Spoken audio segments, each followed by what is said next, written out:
Torto Arado, o aclamado livro de Itamar Vieira Júnior.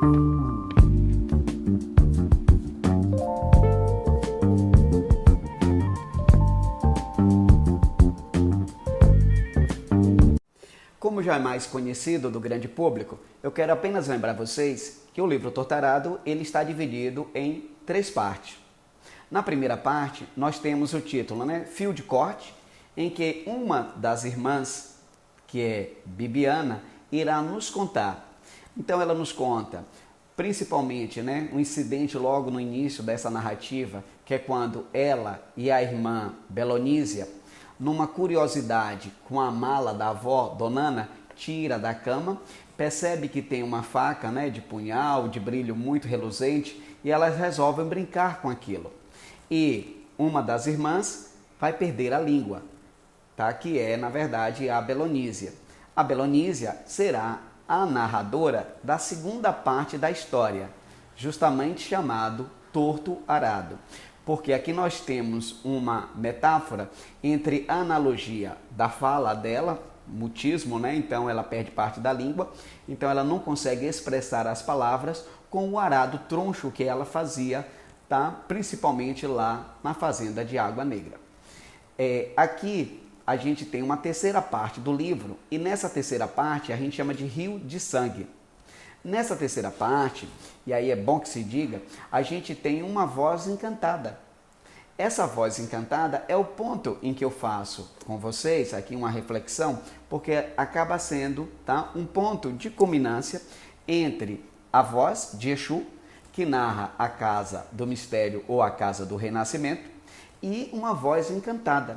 Essa voz encantada, que narra a terceira parte do livro, vai nos falar principalmente sobre as mazelas seculares da história do Brasil envolvendo a escravidão.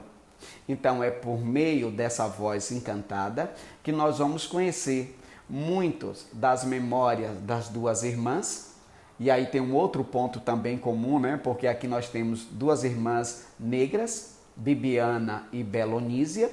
E lá no livro A Casa do Mistério, A Casa do Renascimento, nós temos também 2 irmãos negros, gêmeos, que é o José e o Antônio.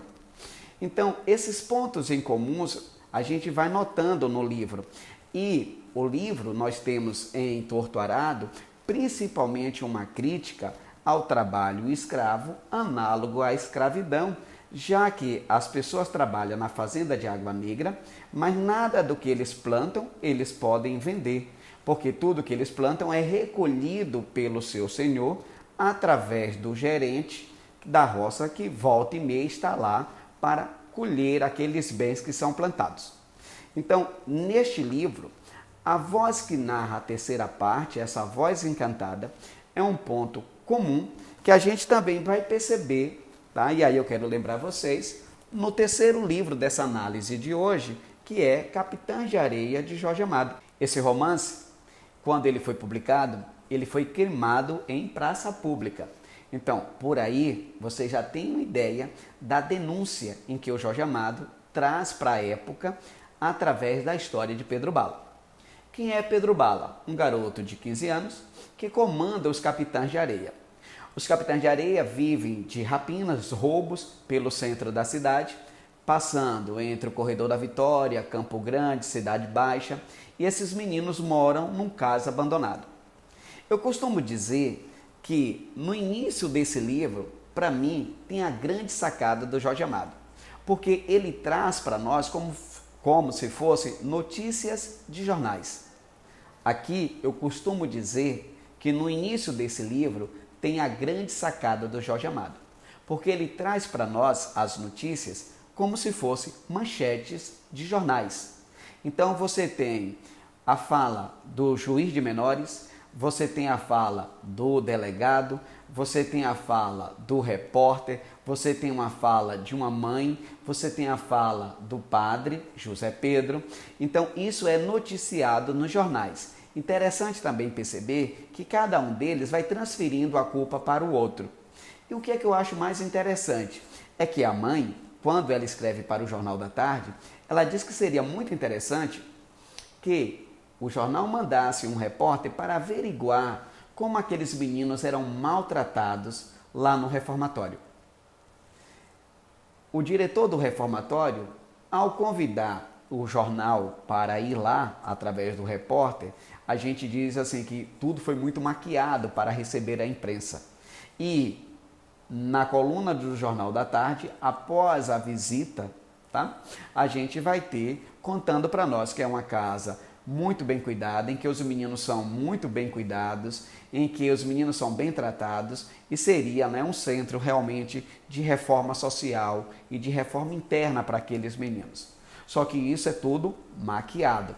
E aí que é interessante, porque a gente tem duas histórias. Uma história que é contada e uma história que é a história não contada. Na história contada é aquela que sai pelo jornal e vira a história oficial. A história que não é contada é aquela história dos menores, e essa história se perde ao longo do tempo. Então existe uma história real e existe uma história que ela é oculta. O livro do Jorge Amado, tá? Eu quero lembrar vocês que tem um ponto muito comum com Torto Arado, porque lá em Torto Arado, na segunda parte, nós vamos ter a morte de Severo, que é esposo de Bibiana, e ao ser morto, tá, dias depois, aparece no inquérito que ele, na verdade, era um traficante de drogas. E isso, né, na verdade, é o que diz o laudo oficial. Existe uma história oficial e existe uma história que não é oficial, tá? Mas ela é, como se diz, oficiosa. Então, nesse ponto é que, dentro da obra do Jorge Amado, os meninos serão perseguidos justamente, né, pela polícia e será perseguido também pelo o diretor do reformatório. A gente tem algo que é muito interessante nessa obra, que é uma praga chamada de bexiga negra, que é a varíola, que vai dizimar uma grande quantidade de pessoas, mas é denominada de bexiga preta, porque mata em grande quantidade os pretos. E por que mata os pretos? Porque a varíola tinha vacina. Mas quem é que podia se vacinar? Geralmente os brancos, que pertenciam à aristocracia, às melhores casas, aos melhores centros, e os pobres, geralmente pretos e pobres, não tinham direito à vacina e morriam em grande quantidade. Daí o nome bexiga negra, que era a varíola. Assim, Dora perde os seus pais e vai ser recolhida, uma determinada tarde, por João Grande, justamente no Campo Grande, que juntamente com Pirulito a leva para o Trapiche. Dora é a personagem que irá transformar a vida dos Capitães de Areia.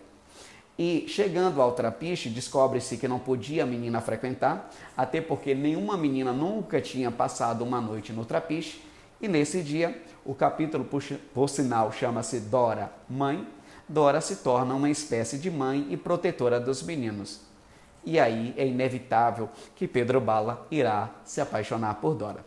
Entre essas idas e vindas das paixões, a gente tem a morte prematura de Dora, e a partir de então, a gente tem esse chamado de Pedro Bala. Quando Dora morre, a gente tem em Pedro Bala um processo epifânico, uma transformação, e uma voz o chama. Aqui é o ponto culminante, porque em A Casa do Mistério ou A Casa do Renascimento, nós temos a voz de Exu, contando para nós a narrativa. No livro Torto Arado, nós temos uma voz encantada, contando para nós as mazelas e as opressões pelas quais os moradores de Água Negra passaram. E aqui no final do livro, nós temos uma voz que chama Pedro Bala. Essa voz diz assim: a revolução chama Pedro Bala como Deus chama Pirulito nas noites do Trapiche. É uma voz poderosa dentro dele, poderosa como a voz do mar, poderosa como a voz do vento, tão poderosa como uma voz sem comparação, com a voz de um negro que canta no saveiro o samba que Boa Vida fez. Companheiros, chegou a hora. Então, observa que a expressão, né, companheiro, chegou a obra, já tem aqui uma forte fala de poder ideológico, político, né? Fala, companheiro, diga, companheiro, vamos, companheiro, chegou a nossa hora. E fazendo, na verdade, uma alusão à voz, Pedro Bala procura os Capitães de Areia para dizer que a partir daquele momento ele não será mais um desses meninos que viverá do furto. Mas Pedro Bala ele vai sair para ser, na verdade, um líder, e um líder grevista.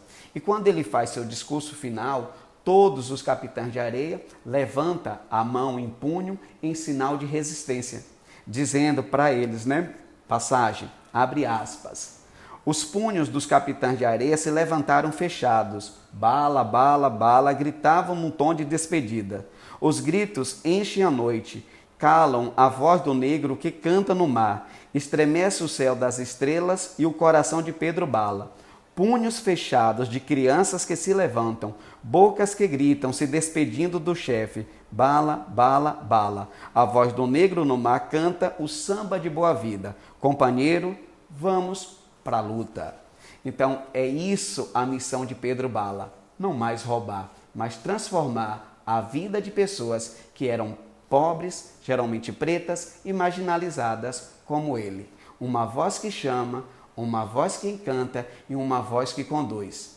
A voz, nessas narrativas, nos levam adiante, nos contam histórias e, acima de tudo, traz para nós muitas histórias que são esquecidas, porque nós estamos acostumados a conhecer a história pela vertente oficial. Mas essa história, do ponto de vista da opressão, dos que sofrem, dos menores, é através dessas vozes. Então, um ponto em comum para vocês.